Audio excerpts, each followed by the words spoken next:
మహాత్మా జ్యోతిబా పూలే సతీమణి సావిత్రిబాయి పూలే జయంతిని మహిళా ఉపాధ్యాయ దినోత్సవంగా ప్రకటించింది తెలంగాణ ప్రభుత్వం.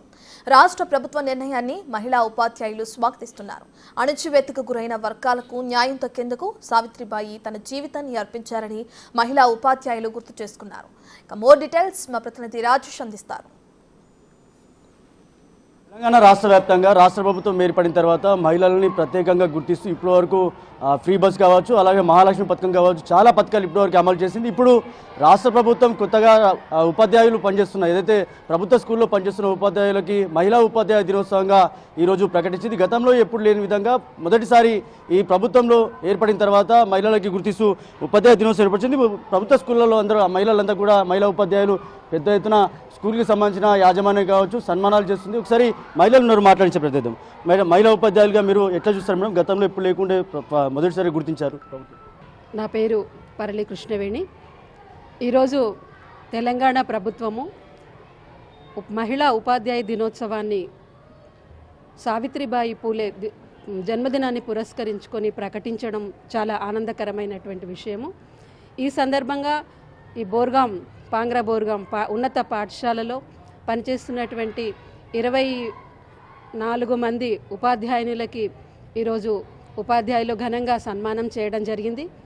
అయితే సావిత్రిబాయి పూలే యొక్క సామాజిక పరిస్థితుల దృష్ట్యా ఆమె ఆ రోజుల్లోనే అసలు మహిళలకి రక్షణ లేనటువంటి సమయము, బాలికలకు రక్షణ లేనటువంటి సమయం, చాలా ఇబ్బందులకరమైనటువంటి పరిస్థితుల్లో ఒక మహిళగా, వెనుకబడినటువంటి మహిళగా సమాజంలో ముందుకొచ్చి సమాజంలో మహిళల ద్వారానే ఆకాశంలో సగం ఉన్నటువంటి మహిళల ద్వారానే సమాజ అభివృద్ధి జరుగుతుంది అనేటటువంటి సత్సంకల్పంతో తను 9వ ఏటనే వివాహం చేసుకొని జ్యోతిబా పూలేకి తోడుండి అతని యొక్క సంఘ సంస్కరణలో భాగంగా తను పాలు పంచుకొని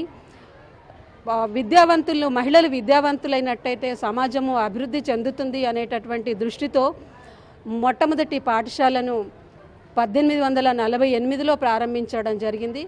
ఆ రోజు ఆమె సమాజంలో అనేక రకాలైనటువంటి ఇబ్బందులను ఎదుర్కొని ధైర్యంగా నిలబడి ముందుకు సాగి సమాజంలో మార్పు కోసం ప్రయత్నం చేసింది. అన్ని రంగాల్లో మహిళ ఈరోజు ఆకాశం అంత ఎదిగింది. ఈరోజు రాష్ట్రపతి కూడా మహిళే.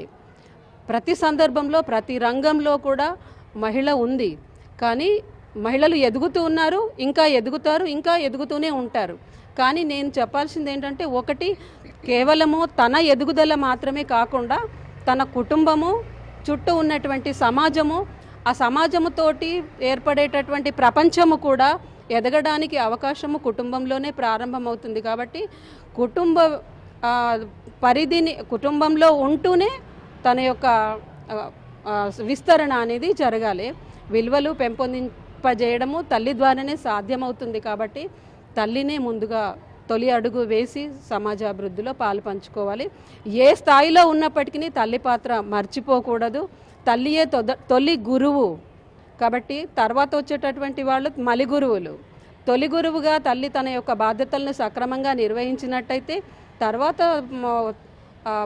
పాఠశాలల్లో ఉండేటటువంటి గురువులు సమాజ అభివృద్ధికి, పిల్లల్లో నైపుణ్యాలు, విలువలు, సామర్థ్యాలు ఇవన్నీ పెంపొందించడానికి అవకాశం ఉంటుంది. కాబట్టి చదువుకున్న ప్రతి మహిళ కూడా సామాజిక బాధ్యతను గుర్తెరగాలని, తను ఎంత ఎదిగినా సమాజంలో తన వంతు పాత్రను మర్చిపోకూడదని మేము కోరుకుంటున్నాం.